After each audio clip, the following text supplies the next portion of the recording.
ফেরাউন তার দলবল সহ লোহিত সাগরে ধ্বংস হওয়ার আগে আল্লাহ তাকে বেশ কয়েকবার সুযোগ দিয়েছিলেন। এই ফেরাউন নিজেকে খোদা বলে দাবি করেছিল, পাশাপাশি ইমানদারদের উপরে জুলুম নির্যাতনের স্টিম রোলার চালিয়েছিল। আল্লাহ তাআলা ফেরাউনকে চূড়ান্তভাবে ধ্বংস করার আগে অনেকবার সুযোগ দিয়েছেন। আল্লাহর একটা সুন্নত হলো আল্লাহ ছাড় দেন, ছাড় দেন, ছাড় দেন, শেষে গিয়ে আল্লাহ ছেড়ে দেন। আল্লাহ ছাড় দিয়েছেন অনেকবার। ফেরাউন যখন মুসা নবী এবং তার উম্মতের উপরে সীমাহীন জুলুম নির্যাতন চালালো, আল্লাহ তাআলা মুসা নবীকে সবরের কথা বললেন, মুসা নবীকে সবরের কথা বললেন, মুসা আলাইহিস সালাম তার উম্মতদেরকে সবরের কথা বললেন। এরপরেও যখন ফেরাউন জুলুম নির্যাতন বাড়িয়ে দিল, ফেরাউনকে একটু সতর্ক করার জন্য আল্লাহ ধাপে ধাপে কিছু ছোট গজব নাজিল করেছিলেন। শোনেন এই গজবগুলোর কথা, আপনারা অনেকে এগুলো জানেন না, কেউ কেউ জানেন, কেউ কেউ হয়তো জানেন না। এক নম্বরে আল্লাহ গজব দিলেন, একটা দুর্ভিক্ষ দিলেন। বলেন তো দুর্ভিক্ষ দেওয়ার মালিক কে? কয়েক বছর বৃষ্টি বন্ধ, ফসলের মাঠে ফসল নাই, ক্ষেতের মধ্যে ক্ষেত নাই, সব ধ্বংস হয়ে গেল। ফেরাউন বুঝলো আমি যে মানুষের সামনে নিজেকে খোদা বলি, আমি তো একটা হুদা, কিছুই না। এই মাঠে ঘাটে ফসল কিন্তু ফেরাউন ফলাতে পারে?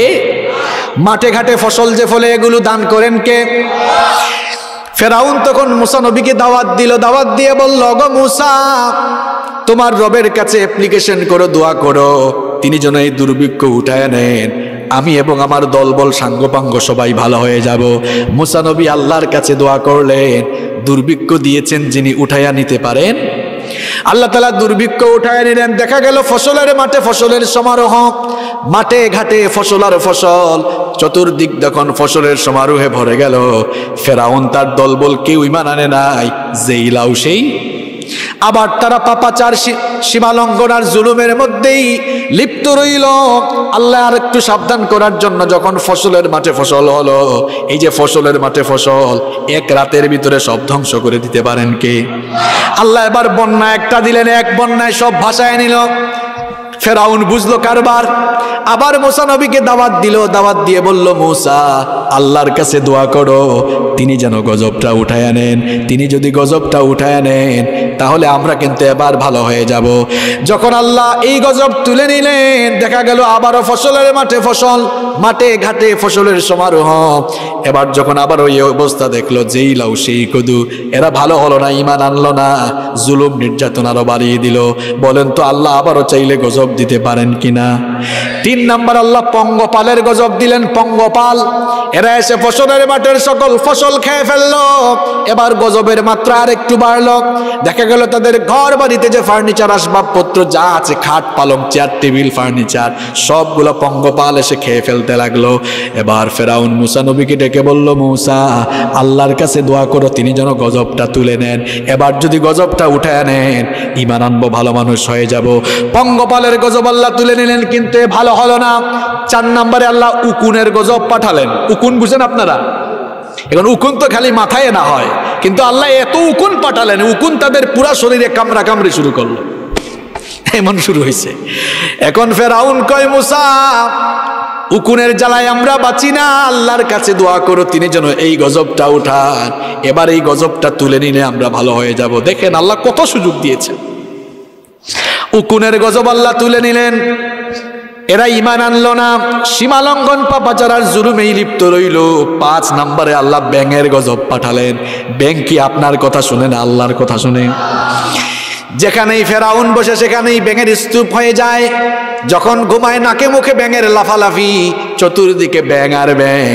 এত ব্যাঙের গজব দেখে তারা বলল, মুসা আল্লাহর কাছে দোয়া করো, তিনি যেন গজবটা তুলে নেন।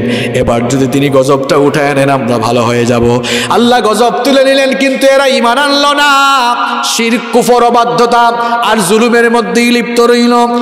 এরপরে আল্লাহ 6 নম্বর রক্তের গজব পাঠালেন। পানির গ্লাস যখন পানি খাবার জন্য নেয়, পানিগুলো রক্ত হয়ে যায়, নীল নদ রক্ত হয়ে গেল। তরকারির যে বাসন কুসন ছিল, পাতিল ছিল, সেগুলোর রক্তে ভরে গেল। সব জায়গায় ডানে বামে সামনে পিছনে রক্ত। এগুলো দেখে তারা ভীত বিহব্বল হয়ে গেল। তারা বলল, মুসা আল্লাহর কাছে দোয়া করো তিনি যেন এই গজবটা তুলে নেন। আল্লাহ এই গজবটা উঠায় নিলেন, তাও তারা ঈমান আনলো না। আমার আল্লাহ কত দয়াবান দেখেন, আল্লাহ চাইলে প্রথমবার এই ধ্বংস করে দিতে পারতেন কিনা? আল্লাহ ধ্বংস করেন নাই, জালেমকে আল্লাহ সুযোগ দিয়েছেন। সুযোগ দিতে দিতে পেতে পেতে যখন সীমা ছাড়িয়ে গিয়েছে তখন কিন্তু আল্লাহ ধ্বংস করেছেন। এই গজব ওঠানোর পরেও যখন এরা নিজেদের জুলুম থেকে ফিরে আসলো না, 7 নাম্বার একটা মহামারী আসলো। মহামারী, প্লেগ নামক মহামারী আসলো। কোন রিওয়ায়াতে এসেছে একদিনে ফেরাউনের বংশের 70,000 মানুষ মারা গেছে। কয় হাজার? পাশেই মুসা নবীর বংশের কেউ মারা যায় না। ওই যে একটু আগে বললাম আমেরিকা চিকিৎসায় গিয়ে লক্ষ লক্ষ মানুষ মারা যায়, এর বাংলাদেশে এখনো 30,000 হয় নাই। রহমতটা কার? আপনি এখনো আল্লাহর কুদরত বুঝেন না, আল্লাহর রহমতও আপনি বুঝেন না। গজব দেন যিনি গজব থেকে বাঁচাইতে পারেন। ও তার মানে এই না যে আপনি সাবধান থাকবেন না, সচেতন থাকবেন না। ইসলামটা এমন নয়। ইসলাম হলো সায়েন্টিফিক। আল্লাহ বলেছেন, ওয়ালা তুলকু বিআইদিকুম ইলাত তাহলুকা। অসচেতন হয়ে সাবধানতা বর্জন করে নিজেই নিজেকে ধ্বংসের দিকে ঠেলে দিও না। সাবধান থাকো, সতর্ক থাকো, এরপরে আল্লাহর উপর ভরসা করো, বাঁচায় দিবেন কি? এবার দেখুন এতগুলো গজব আসলো, ফেরাউন ভালো হলো না। জুলুম নির্যাতন আরো বাড়ালো, এমন জুলুম নির্যাতন বাড়ালো। কোরআনে কারিমে এসেছে, আল্লাহ বলেছেন এই ফেরাউন এবার বনি ইসরাইলে যারা ঈমান এনেছিল তাদের নবজাতক সন্তানগুলোকে ধরে ধরে জবাই করা শুরু করলো। আল্লাহর কোরআন সাক্ষী, আপনারা কোরআন পড়বেন। আল্লাহ বলেছেন ইউকাত্তিলুনা আবনাআকুম, অন্য জায়গায় আল্লাহ বলেছেন ইউযাব্বিহুনা আবনাআকুম। ইমানদারদের সন্তানগুলোকে ধরে ধরে জবাই করত, ধরে ধরে হত্যা করে ফেলতো। আজও পৃথিবীর বহু জায়গায় বহু লোকেরা ইমানদারদের উপরে জুলুম নির্যাতন চালায়। এগুলো নতুন কোনো বিষয় নয়।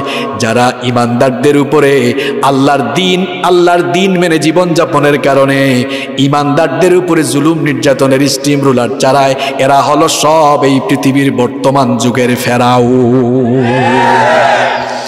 আল্লাহ বললেন, মুসা এর অত্যাচার থেকে বাঁচার জন্য তুমি তোমার উম্মতকে নিয়ে মিশর ছেড়ে চলে যাও। আল্লাহ আদেশ দিলেন তোমার উম্মতকে নিয়ে মিশর ছেড়ে হিজরত করো। মুসা নবী এবার তার উম্মতকে নিয়ে রাতের বেলা মিশর থেকে রওনা করেছেন। এই খবর ফেরাউনের কানে চলে গেল। ফেরাউন এবার তার দলবল সৈন্যবাহিনীকে অর্ডার করলো, সবাই প্রস্তুত হও, মুসা আর তার দলবল সবাই আজকে কচুকাটা করব। মুসা নবী তার উম্মত নিয়ে যেতে যেতে যেতে যেতে পথ চলতে চলতে লোহিত সাগরের সামনে পৌঁছালেন। এখন তো সাগর কেমনে পাড়ি দিবেন?